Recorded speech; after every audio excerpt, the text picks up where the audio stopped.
오늘부터 다니엘서를 함께 보겠습니다.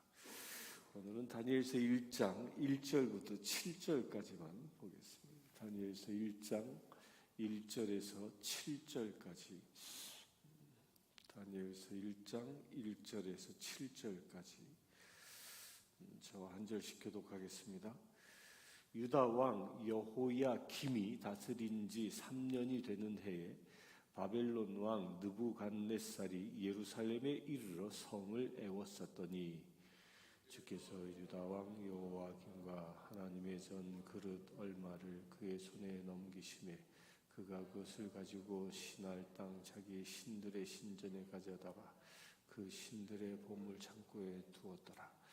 왕이 환관장 아스부나스에게 말하여 이스라엘 자손 중에서 왕족과 귀족 몇 사람, 곧 흠이 없고 용모가 아름다우며 모든 지혜를 통찰하며 지식에 통달하며 학문에 익숙하여 왕궁에 설만한 소년을 데려오게 하였고 그들에게 갈대아 사람의 학문과 언어를 가르치게 하였고 또 왕이 지정하여 그들에게 왕의 음식과 그가 마시는 포도주에서 날마다 쓸 것을 주어 3년을 기르게 하였으니 그 후에 그들은 왕 앞에 서게 될 것이더라. 그들 가운데는 유다 자손 곧 다니엘과 하나냐와 미사엘과 아사랴가 있었더니 다 함께 환관장이 그들의 이름을 고쳐 다니엘은 베드사살이라 하고 하나냐는 사드락이라 하고 미사엘은 메삭이라 하고 아사랴는 아벳느고라 하였더라.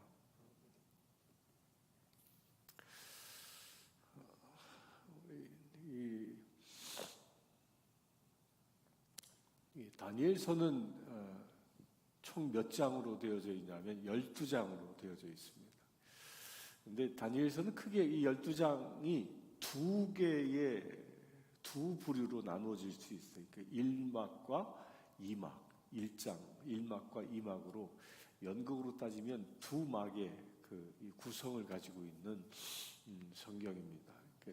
제 1막에 해당되어진 것은 1장부터 6장까지, 또 2막은 2장부터 12장까지입니다.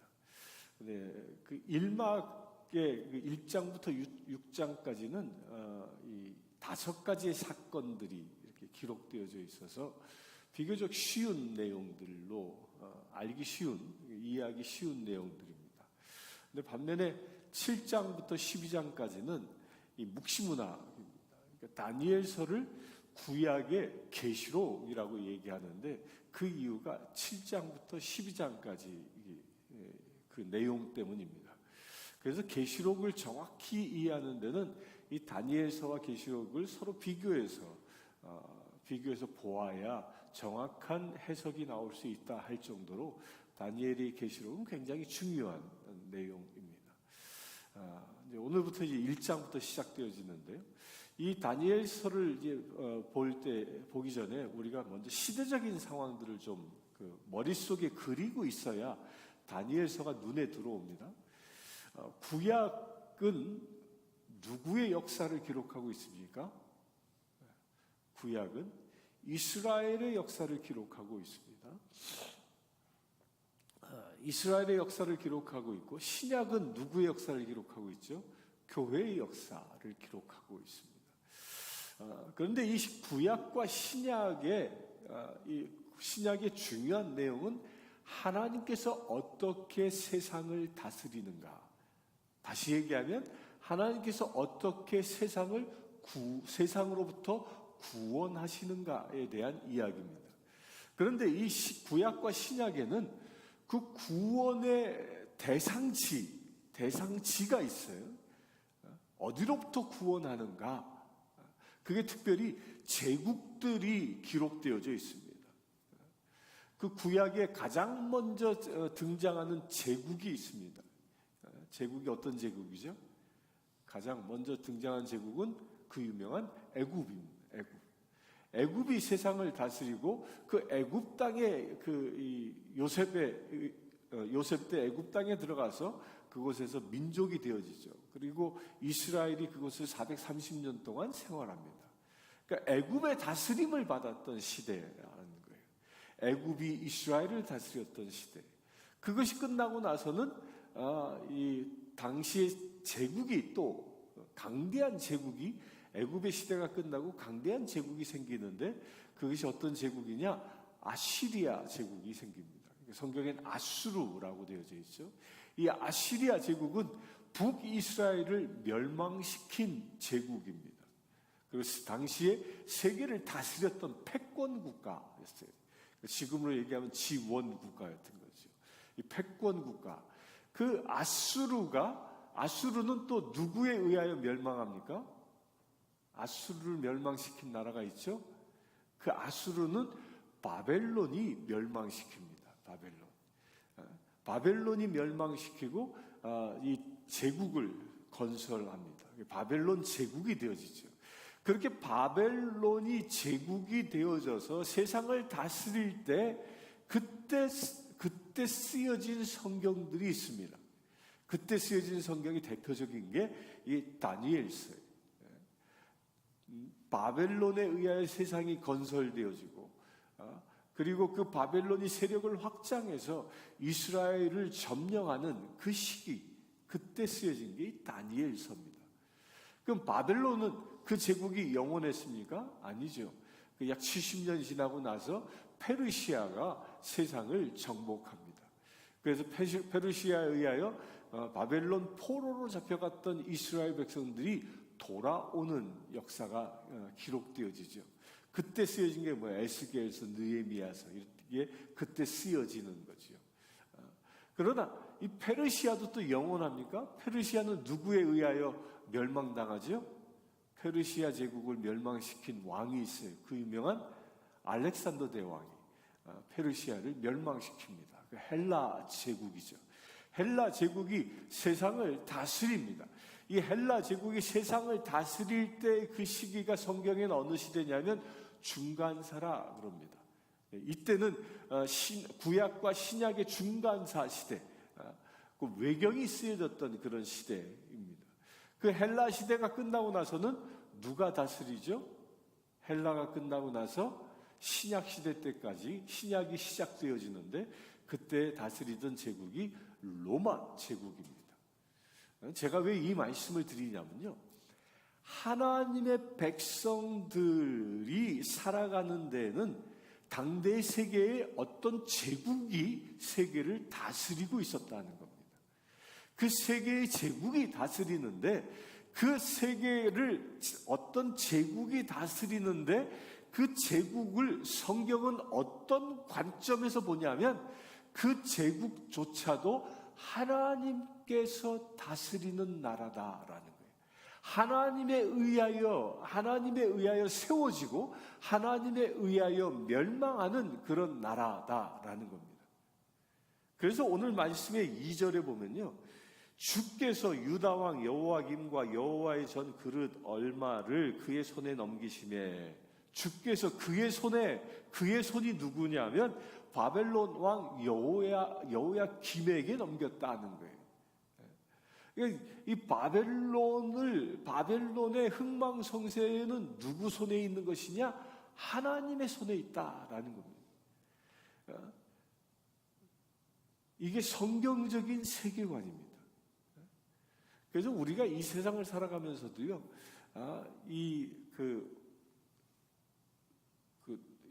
조심해야 할 것 중에 하나가, 세상은 악하고 하나님의 나라는 선하다, 이렇게 이분법적으로 보여진 것.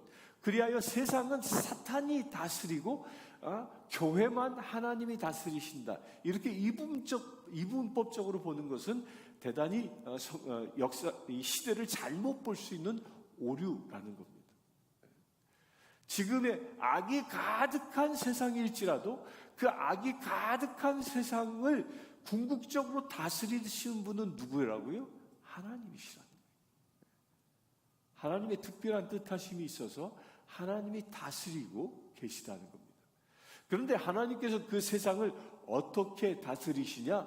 그 세상 가운데에 이스라엘 곧 하나님의 백성들을 건져내시기 위하여, 구원케 하시기 위하여 세상을 다스리신다라는 거예요.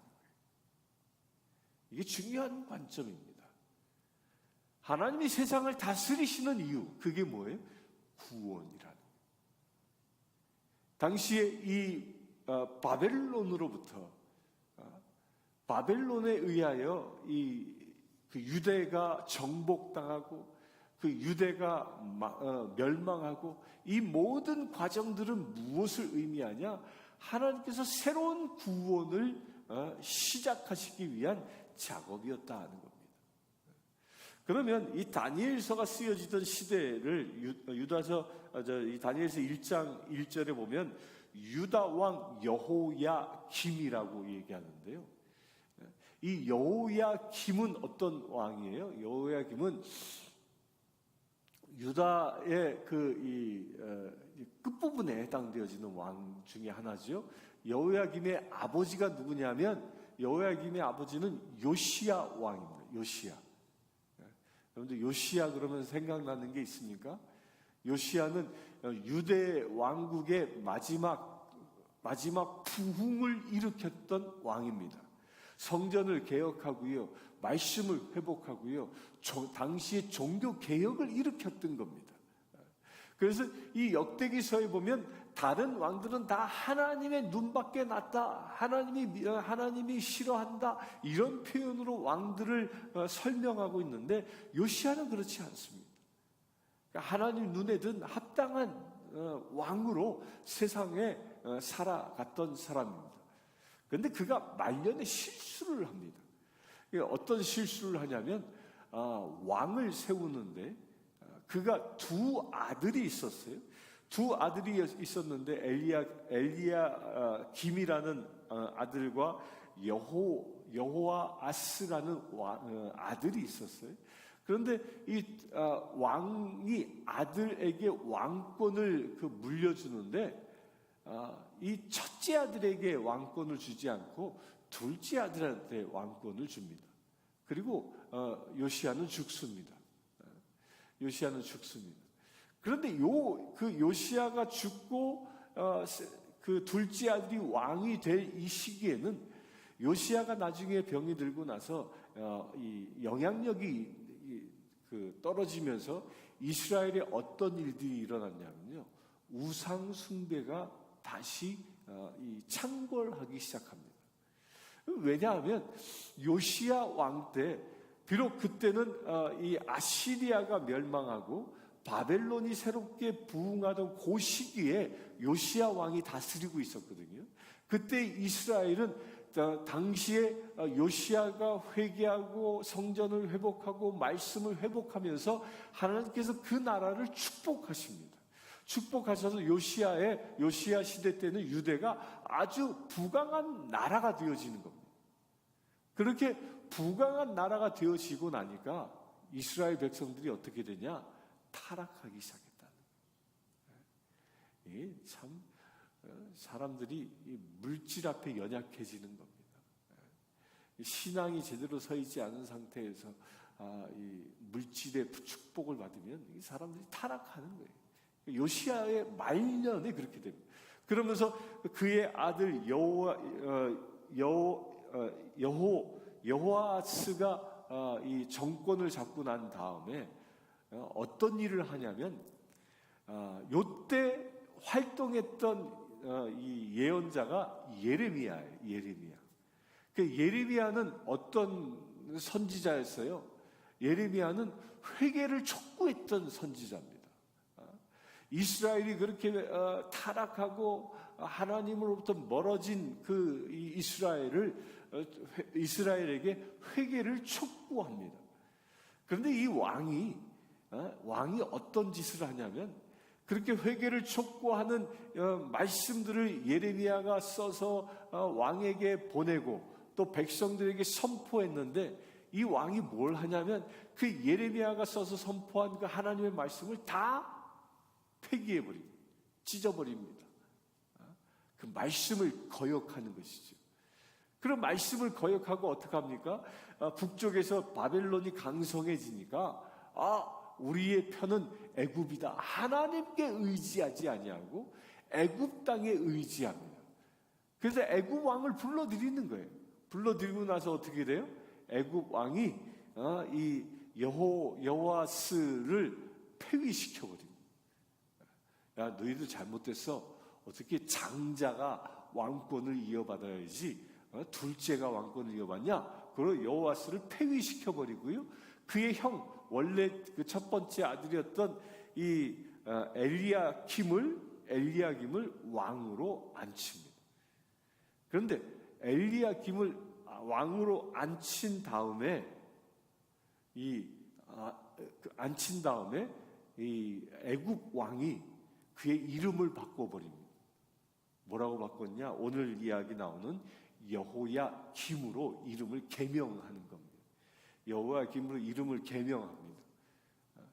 그래서 여호야김은 애굽에 충성하는 왕이 된 겁니다. 이때 예레미야가 강력하게 경고하는 겁니다. 하나님께 의지해야지 세상에 의지하느냐? 애굽에 의지하지 말라.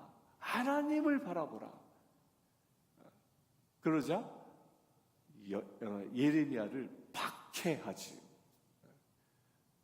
박대하고 박해하고 그가 선포된 말씀들을 다 폐기해버리고 맙니다. 그런 시대에 결국 하나님의 예언대로 예레미야의 예언대로 바벨론의 군대가 와서 느부갓네살이라는 왕에 의하여 바벨론의 군대가 와서 유다의 예루살렘 성을 포위하는 사건이 오늘 말씀의 시작입니다. 이러면서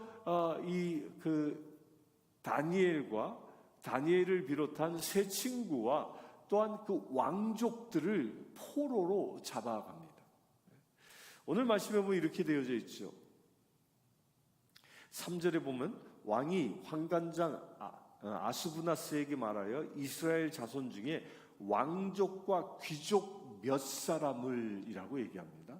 왕족과 귀족 몇 사람을 포로로 잡아갑니다. 그때 잡혀간 사람 중에 하나가 다니엘이에요. 그런데 이 시기가 어느 시기냐면 이 유대가 바벨론에 의하여 완전히 멸망하기 약 8년 전에 일어나는 일입니다. 그러니까 8년 전에 이 몇 사람이 이 젊은 청년들이 바벨론으로 먼저 포로로 잡혀갑니다. 그래서 그들이 이제 겪는 이야기들이 이 다니엘서를 기록하고 있는 겁니다. 근데 이 말씀을 잘 보면요, 우리가 왜 제가 이 얘기를 계속하냐면 다니엘을 하나님께서 이 유대가 멸망하기 전에 먼저 이 바벨론에 보내신 특별한 이유가 있다는 겁니다. 특별한 이유가.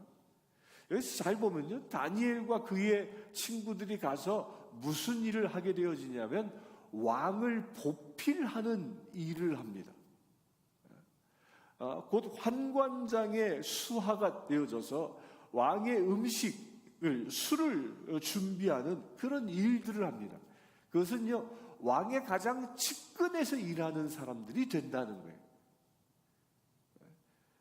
왕의 측근으로 일하는 사람들이 되어져서 나중 8년 후에 이스라엘 백성들이 대거 포로로 잡혀왔을 때 그 이스라엘 백성들이 살아갈 수 있는 자리를 예비하는 일들을 이들이 하는 겁니다. 이렇게 얘기하면 여러분들 떠오르는 인물이 하나 있어야 됩니다. 이스라엘에서도 그와 비슷한 사람이 역사상 있었지 않습니까? 그 요셉이잖아요. 요셉이 그 애굽의 이 노예상한테 팔려갑니다. 노예상한테 팔려갔습니다. 노예상으로 팔려갈 때 그 요셉은 그가 왜 팔려가는지, 하나님은 어떤 뜻을 가진지 전혀 알지 못했습니다. 그런데 그가 팔려감으로 인하여 어떤 일이 일어났습니까? 기근을 준비하게 하고 하나님께서 그로 하여금 애굽 땅에 이 재상이 되게 해서 기근을 준비하게 하고 이스라엘 백성들이 새로운 터전에서 살아갈 수 있는 모든 것들을 준비하게 하셨죠. 그러니까 다니엘이 그와 같은 준비하는 자로 하나님께서 세우신다는 겁니다. 그러면서 무엇을 준비합니까? 다니엘서 7장부터는 하나님께서 세상을 어떻게 심판할지, 그리하여 세상 사람들로 하여금 이 세상에서 하나님의 나라를 우리가 어떻게 준비해야 하는지에 대한 말씀을 다니엘에게 주시는 겁니다. 그런 견지에서 우리가 다니엘서를 볼 수 있게 되길 바랍니다. 그렇게 다니엘서를 보면 그렇게 그렇게 그 다니엘과 그의 친구들이 바벨론에 가게 되어지는데, 그 바벨론으로 붙잡아간 그 이유, 왜 이 느부갓네살 왕은 이 젊은이들을 바벨론으로 끌고 갔느냐? 그 이유가 7장에 보면 나옵니다. 7장에 환관장이 이름을 고쳐 다니엘은 베드사살이라 하고, 하나야는 사드락이라 하고, 미사엘은 메삭이라 하고, 아사랴는 아벤느고라 하였더라 라고 얘기하는데요. 다른 말들은 그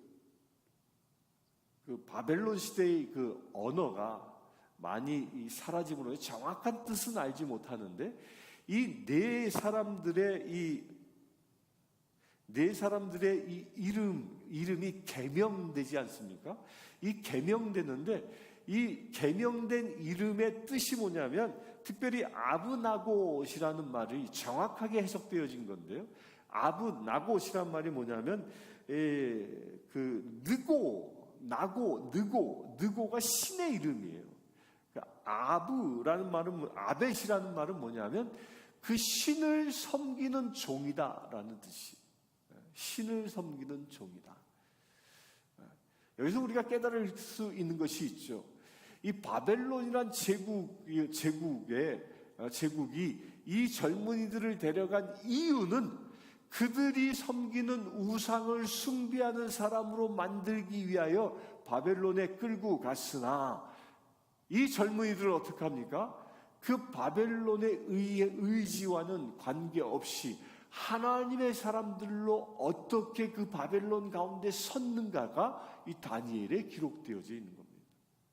1장부터 6장까지는 이렇게 바벨론 안에서 비록 바벨론 제국은 그들을 우상 숭배자로 만들려 했지만, 그들은 자신들의 신앙을 어떻게 지켜나갔는가가 5가지 사건을 통하여 기록되고 있는 것입니다. 여기서 우리가 깨달을 바가 있습니다. 사단은요, 우리를 세상에 보낼 때는 우상을 숭배하는 자로 보내려 합니다.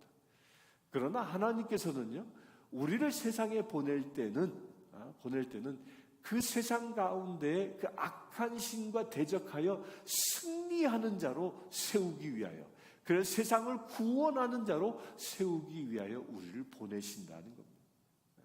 그런 견지로 이제 또 다니엘서를 계속 내일 이어서 볼 수 있게 되길 바랍니다. 이 시간 함께 기도하길 원합니다. 우리가 먼저 기도할 것은, 지금 세상은 마치 다니엘이 이 바벨론으로 끌려가던 그 이스라엘의 시대, 그 유대 왕국의 시대와 어찌 보면 너무도 흡사한 시대입니다. 세상은 물질적으로 풍요해졌고, 그러다 보니 많은 이들이 하나님을 떠나는 시대가 되었습니다. 또한 세상이 악해져 가고 있습니다. 악한 법들이 창궐하고 있습니다. 이런 악한 세상 가운데 부름받은 우리들이 이 다니엘과 그의 친구들처럼 하나님의 나라를 준비하는 우리가 되어질 수 있도록, 그래야 준비된 자로 우리가 쓰임받을 수 있도록 이 시간 함께 기도하길 원합니다. 아버지 하나님, 참으로 약한 세상 가운데 우리가 살아갑니다.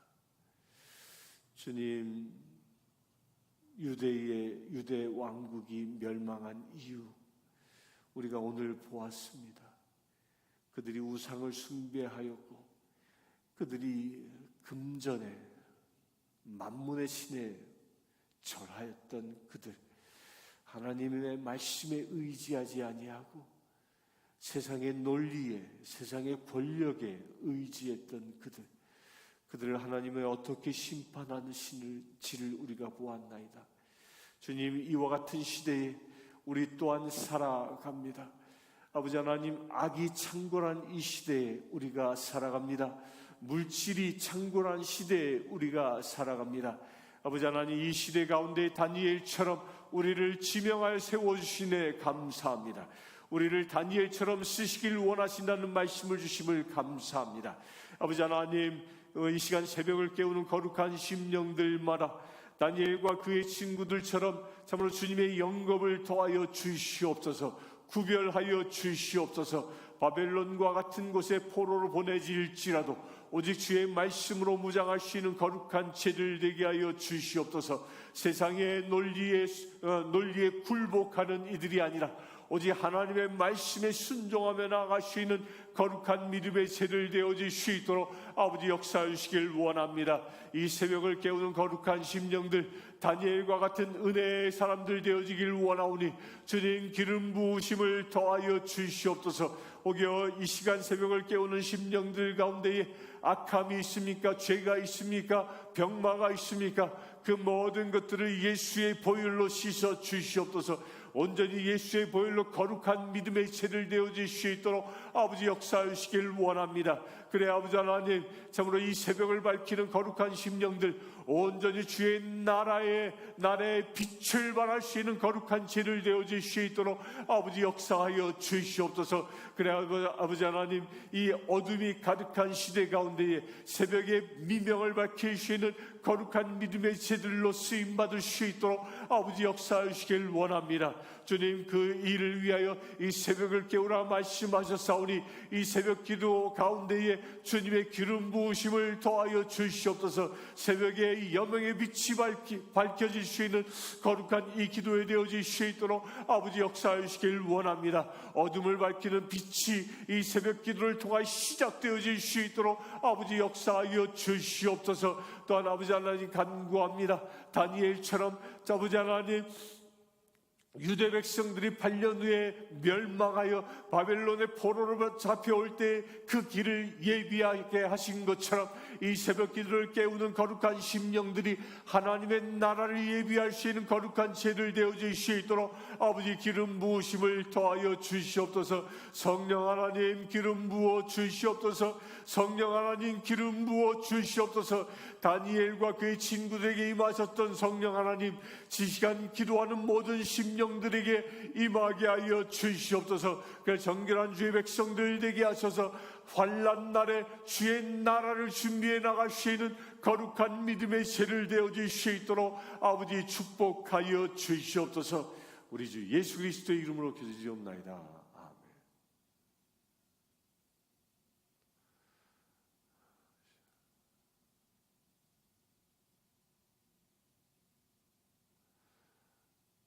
이 시간 축도 이후에 각자의 기도 제목을 가지고 하나님께 기도하는 시간 갖도록 하겠습니다. 지금 우리 주 예수 그리스도의 은혜와 하나님의 크신 사랑과 성령님의 충만하심이 다니엘처럼 구별되어진 주의 사랑하는 모든 지체들 위해 지금부터 영원토록 함께 하실지어다.